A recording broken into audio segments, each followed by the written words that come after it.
معلم البشرية من لدن حكيم خبير، وعلى آله الطيبين الطاهرين، وعلى أصحابه أجمعين. رب اشرح لي صدري ويسر لي أمري واحلل عقدة من لساني يفقه قولي. سبحانك لا علم لنا إلا ما علمتنا إنك أنت العليم الحكيم. رب هب لي حكما وألحقني بالصالحين، واجعل لي لسان صدق في الآخرين، واجعلني من ورثة جنة النعيم. يا سيدي يا رسول الله خذ بيدي، ما لي سواك ولا ألوي على أحد، فأنت نور الهدى في كل كائنتي، وأنت سر الندى يا خير معتمدي. സ്നേഹാദരവുകൾ നിറഞ്ഞ കാരണവന്മാരെ, സഹോദരങ്ങളെ, സഹോദരിമാരെ, അർഹമുറഹീമായ അല്ലാഹു സുബ്ഹാനഹു വ തആല നമ്മുടെ എല്ലാ ദോഷങ്ങളും വിട്ടുപുറത്തു മാപ്പാക്കി തരുമാറാകട്ടെ. പരിശുദ്ധമായ മസ്ജിദിൽ പവിത്രമായ സ്വലാത്തിൻ്റെ മജ്ലിസിൽ ഒരുമിച്ച് കൂടിയതുപോലെ അള്ളാഹുവിൻ്റെ സ്വർഗീയ ഭവനത്തിൽ ഒരുമിച്ച് കൂടാൻ നമുക്കെല്ലാം തൗഫീഖ് നൽകി അനുഗ്രഹിക്കുമാറാകട്ടെ. നമ്മുടെയും ബന്ധപ്പെട്ടവരുടെയും ദുആ കൊണ്ട് ഏൽപ്പിച്ചവരുടെയും എല്ലാ ഹലാലായ ഉദ്ദേശങ്ങളും അള്ളാഹു സഫലീകരിക്കുമാറാകട്ടെ. നമ്മയും അവരെയും നമ്മിൽ നിന്നും മൺമറഞ്ഞ എല്ലാവരെയും ആഖിറത്തിൽ വിജയിക്കുന്ന മുത്തഖീങ്ങളിൽ അള്ളാഹു ഉൾപ്പെടുത്തുമാറാകട്ടെ. ബഹുമാനികളെ, എല്ലാ മാസവും രണ്ടാം ശനിയാഴ്ച നാം ഇങ്ങനെ സ്വലാത്തിന് വേണ്ടി ഒരുമിച്ച് കൂടുന്നു.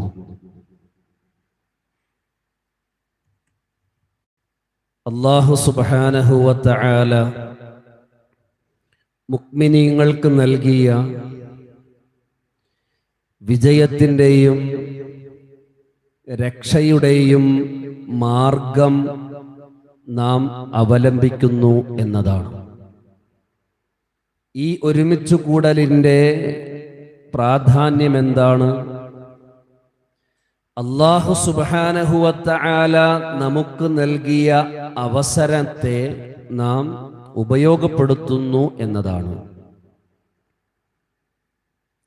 മറ്റേത് കർമ്മങ്ങൾക്കും ഇല്ലാത്ത നേട്ടങ്ങളും ഉപകാരങ്ങളും ഹബീബായ നബി സല്ലല്ലാഹു അലൈഹി വസല്ലമ തങ്ങളുടെ പേരിലുള്ള സ്വലാത്തിന് ഉണ്ട് എന്നത് എല്ലാ ആഴ്ചകളിലും നാം സംസാരങ്ങളിലൂടെയും മറ്റും മനസ്സിലാക്കുന്നവരാണ്.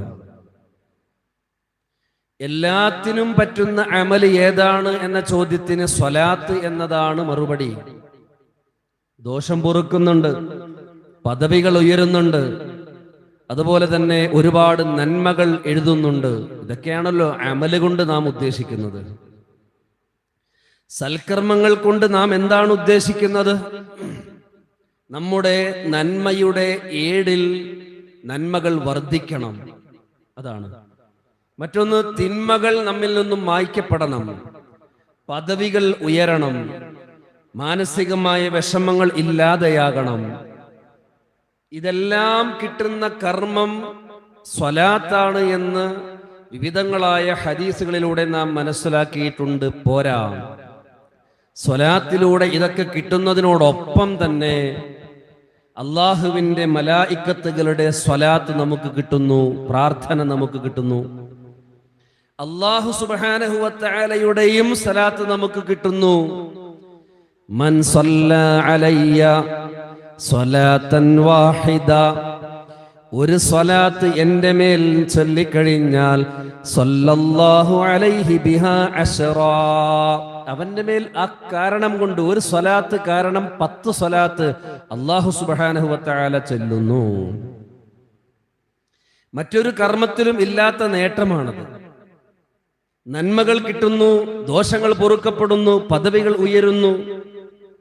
പോരാ, അള്ളാഹുവിൻ്റെയും മലക്കുകളുടെയും ആശീർവാദം ലഭിക്കുന്നു, സ്വലാത്ത് നമുക്ക് ലഭിക്കുന്നു എന്നുള്ളതാണ്. ഈ ഒരു കർമ്മത്തിന് വേണ്ടി നാം ഒരുമിച്ച് കൂടുമ്പോ ബഹുമാനികളെ, ഇത് നമുക്ക് ജീവിതത്തിൽ കിട്ടുന്ന വലിയൊരു അവസരമായിട്ടാണ് നാം കാണേണ്ടത്. എന്തുകൊണ്ട്? അത് നമ്മുടെ നേതാവിന്റെ പവറാണത്.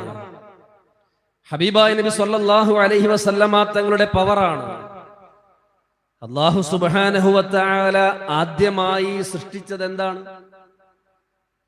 ലോകം പടക്കുന്നതിന് മുമ്പ് തന്നെ നബി സല്ലല്ലാഹു അലൈഹി വസല്ലമ തങ്ങളുടെ പ്രകാശത്തെയല്ലേ അല്ലാഹു തആല പടച്ചത്? ഹദീസിലൂടെ നാം മനസ്സിലാക്കിയതാണ്.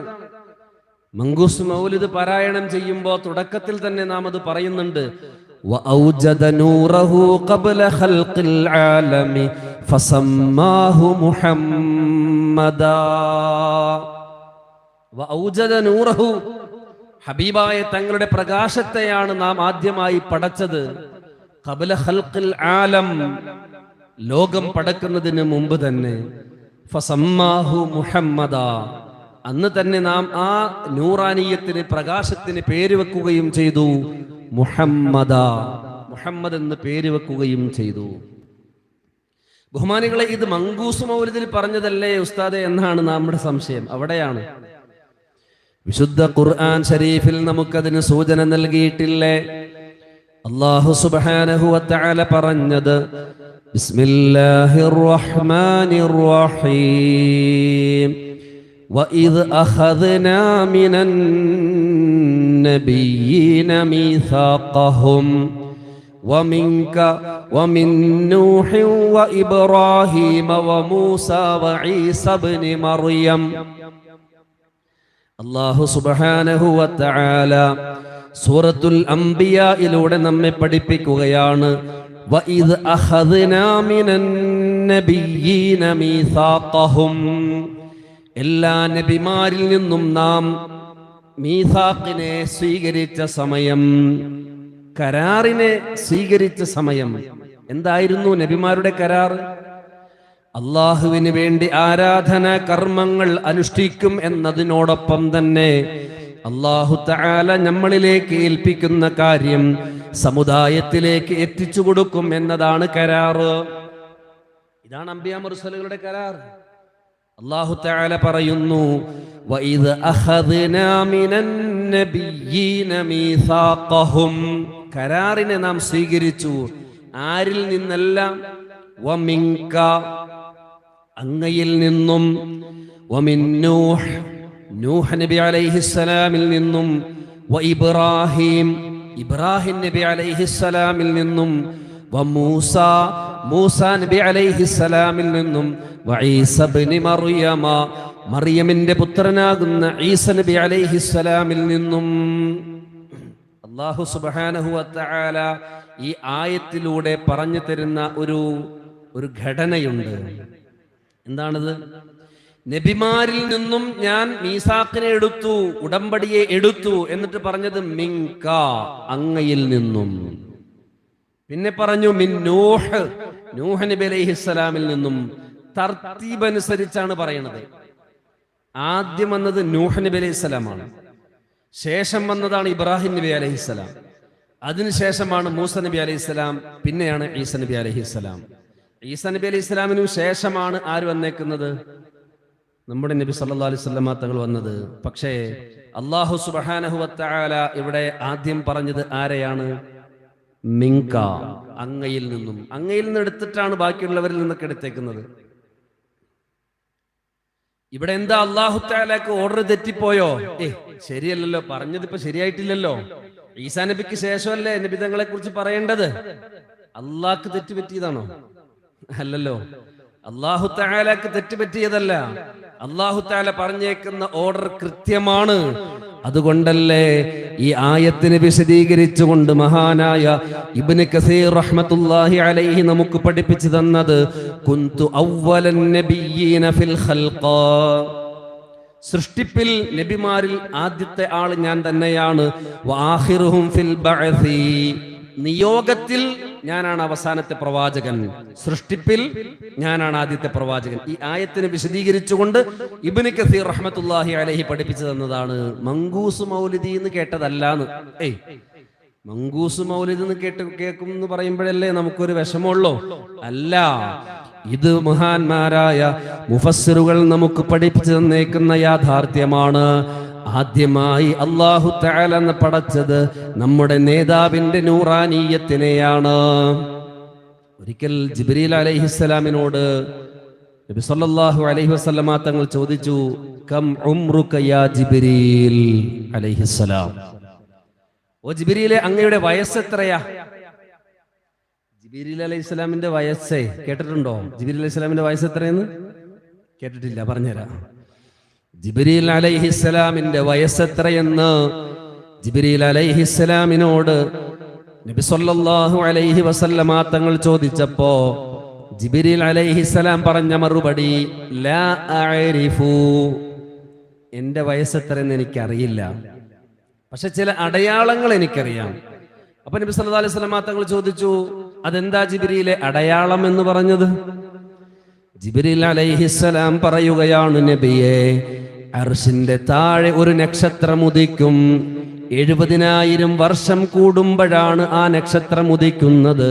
അത് 70,000 വട്ടം ഞാൻ കണ്ടിട്ടുണ്ട്. സുബ്ഹാനല്ലാഹ്, 70,000 വർഷം കൂടുമ്പോഴാണ് ഉദിക്കുന്നത് അർശിന്റെ താഴെ. ഉസ്താദ്, ഇത് എവിടെന്ന് പറയുന്നു നിങ്ങള്? ബഹുമാനികളെ, തഫ്സീർ റൂഹുൽ ബയാനിൽ മഹാനായ ഇസ്മാഇലുൽ ഹഖിൽ ബറൂസവി തങ്ങൾ കൊണ്ടുവന്നേക്കുന്ന സംഭവമാണിത്. അവിടെ നിന്ന് ഇവിടുന്ന് പറയുന്നതല്ല. വിശുദ്ധ ഖുർആൻ ശരീഫിന്റെ വ്യാഖ്യാനം എഴുതിയ റൂഹുൽ ബയാൻ എന്ന് പറയുന്ന തഫ്സീറിൽ ഈ സംഭവം കാണാം. ജിബ്രീൽ അലൈഹിസ്സലാം പറഞ്ഞു, നബിയെ, എന്റെ വയസ്സെത്രയെന്ന് എനിക്കറിയില്ല, പക്ഷേ അർശിന്റെ താഴെ ഒരു നക്ഷത്രം ഉദിക്കും. 70,000 വർഷം കൂടുമ്പോഴാണ് ഉദിക്കുന്നത്. ഞാനത് 70,000 വട്ടം കണ്ടിട്ടുണ്ട്. ഇപ്പൊ ഏകദേശം പിടിയിട്ടില്ലേ? അത്ര തന്നെ കിട്ടുള്ളൂ. നബി സല്ലല്ലാഹു കാൽക്കുലേറ്റർ വേണ്ടി വരും. നബി സല്ലല്ലാഹു അലൈഹി വസല്ലമ തങ്ങൾ പറഞ്ഞു, ഓ ജിബ്രീലേ, ആ നക്ഷത്രം ഞാനാണ് കേട്ടോ. സുബ്ഹാനല്ലാഹ്, അതാണ് പറഞ്ഞു വരുന്നത്. അങ്ങ് അർശിന്റെ താഴെ കണ്ട ആ നക്ഷത്രം അനദാലിക്കൽ കൗകബൂ, ഞാനാണ് ആ നക്ഷത്രം. ഇതാണ് നമ്മൾ മങ്കൂസ് മൗലിദിൽ പറയുന്നത്. എന്ത്? ഔജദ നൂറഹു ഖബ്ല ഖൽഖിൽ ആലമി ഫസമ്മാഹു മുഹമ്മദാ സല്ലല്ലാഹു അലൈഹി വസല്ലം. ബഹുമാനികളെ, ആ നേതാവിന്റെ മേൽ സ്വലാത്ത് ചൊല്ലിയാൽ കിട്ടാത്ത ഒരു നേട്ടവും ഇല്ല. പക്ഷെ നമുക്ക് ചെല്ലാൻ സമയമില്ല എന്നുള്ളതാണ്. ഞാൻ നീട്ടിക്കൊണ്ടുപോകുന്നില്ല. നാളെ മഹ്ശറ വൻസഭയിൽ നമ്മൾ ചൊല്ലുമ്പോ ഹബീബായ തങ്ങളോട് കൂടെ നിൽക്കുന്ന കുറെ ആളുകളെ കാണാൻ നമുക്ക് കഴിയും. തങ്ങൾ അടുത്ത് ചെന്നുകൊണ്ട് പരിചയം പുതുക്കുന്നതായിട്ട് കാണാൻ കഴിയും. അവർ ആരാണെന്നറിയോ? ദുനിയാവിൽ വെച്ച് ഹബീബായ തങ്ങൾക്ക് വേണ്ടി ധാരാളം സ്വലാത്ത് ചൊല്ലിയവരാണവർ. അങ്ങനെയുണ്ട്. ഇന്ന ഔലന്നാസി ബി യൗമൽ ഖിയാമ, ഖിയാമത്ത് നാളിൽ എന്നോട് ഏറ്റവും ബന്ധപ്പെട്ട ആള്, എന്നോട് ഏറ്റവും ചേർന്ന് നിൽക്കുന്നവർ ആരാണെന്നറിയുമോ? അക്സറുഹും അലയ്യ സ്വലാത്താ, എന്റെ മേൽ ധാരാളം സ്വലാത്ത് ചൊല്ലിയവരാണ്. സ്വലാത്ത് മജ്ലിസിൽ പങ്കെടുത്തിട്ട് പോയാ പോരാ, അതുകൊണ്ട് കിട്ടൂല.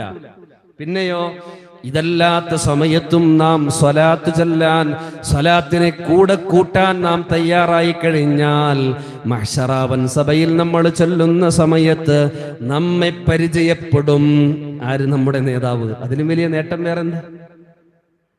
الشفاعة هب لنا في القيامة مشفقا واهلنا الله يا سيدي خير النبي.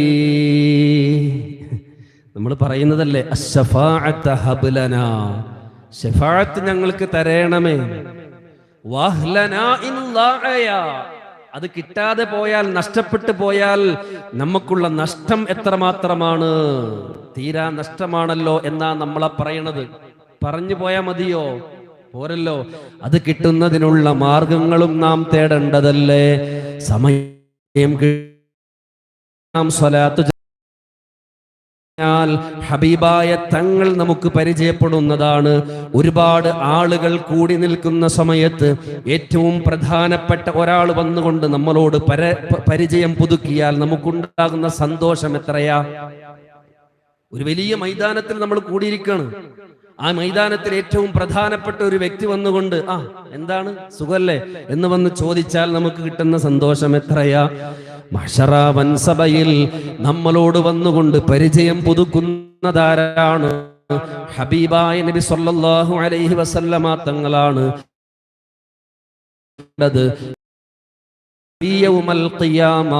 ഖിയാമത്ത് നാളിൽ എന്നോട് ഏറ്റവും ബന്ധപ്പെട്ടവർ അക്സറുഹും അലയ്യ സ്വലാത്താ, എൻ്റെ മേൽ ധാരാളം സ്വലാത്ത് ചെല്ലുന്നവരാണെന്ന് അഷ്റഫുൽ ഖൽഖ് റസൂലുള്ളാഹി സ്വല്ലല്ലാഹു അലൈഹി വസല്ലമ തങ്ങൾ നമുക്ക് പഠിപ്പിച്ചു തരികയാണ്. ബഹുമാനികളെ, ഒരു 100 സ്വലാത്തെങ്കിലും ചൊല്ലാൻ നാം സമയം കണ്ടെത്തണം. കഴിഞ്ഞ ആഴ്ചയിലും നമ്മൾ ഒരു ഹദീസ് പഠിച്ചിരുന്നു.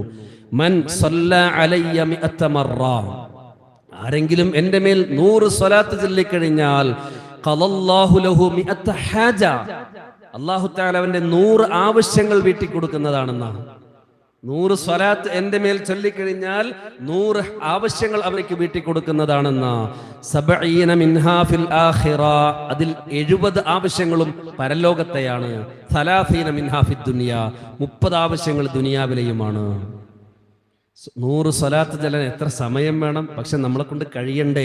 ബഹുമാനികളെ, ഈമാനിന്റെ ദൗർബല്യമായിട്ടാണ് നമ്മൾ കാണേണ്ടത്. അല്ലാഹു തആല കാത്തുരക്ഷിക്കുമാറാകട്ടെ. ഒരുപാട് കാര്യങ്ങൾ പറയാനുണ്ട്.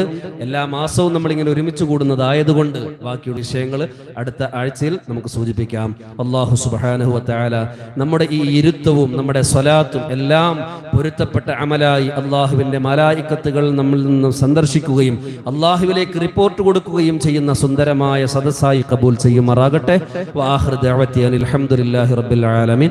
ഇൻഷാ അല്ലാഹ് സ്വലാത്തിലേക്ക് കടക്കുകയാണ്. എല്ലാവരും നല്ല രീതിയിൽ അദബോടുകൂടെ തന്നെ ഇരിക്കുക. ഹബീബായ തങ്ങളോടുള്ള അദബോടുകൂടെ നമ്മൾ ഇരിക്കുക. സ്വലാത്തിന്റെ മജ്ലിസാണ്. തങ്ങളോടുള്ളതായ അദബിനെ നമ്മൾ മനസ്സിൽ കണ്ടുകൊണ്ട് ആ രീതിയിൽ ഇരിക്കുക. അല്ലാഹു സ്വീകരിക്കുമാറാകട്ടെ. അസ്സലാമു അലൈക്കും വറഹ്മത്തുള്ളാഹി വബറകാതുഹു.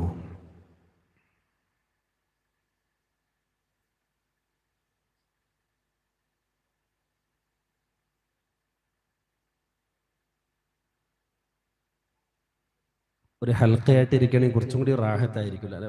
പ്രായമുള്ളവരിരുന്നോ, യുവാക്കൾ കൊച്ചു പിള്ളേർക്ക് ഇങ്ങോട്ടൊന്ന് നമുക്കൊരു ഹൽക്കയായിട്ടിരുന്ന റാഹത്തായിരിക്കും. ഇങ്ങോട്ട് പോരെ, നിങ്ങളെന്താ പിണങ്ങിയിരിക്കുന്നോട്ട് ദൂരെ പോയിരിക്കണേ അല്ലേ? അടുത്തുനിന്ന് ഒരു ഹൽക്കായിട്ടിരിക്കുകയാണെങ്കിൽ റാഹത്താണല്ലോ. കാലുവേദനയും നടുവേദന ഉള്ളവർ ആരെ തന്നെ ഇരുന്നുള്ളൂ, അല്ലാത്തവർ ഇൻഷാ അല്ലാഹ് അള്ളാഹു സ്വീകരിക്കട്ടെ.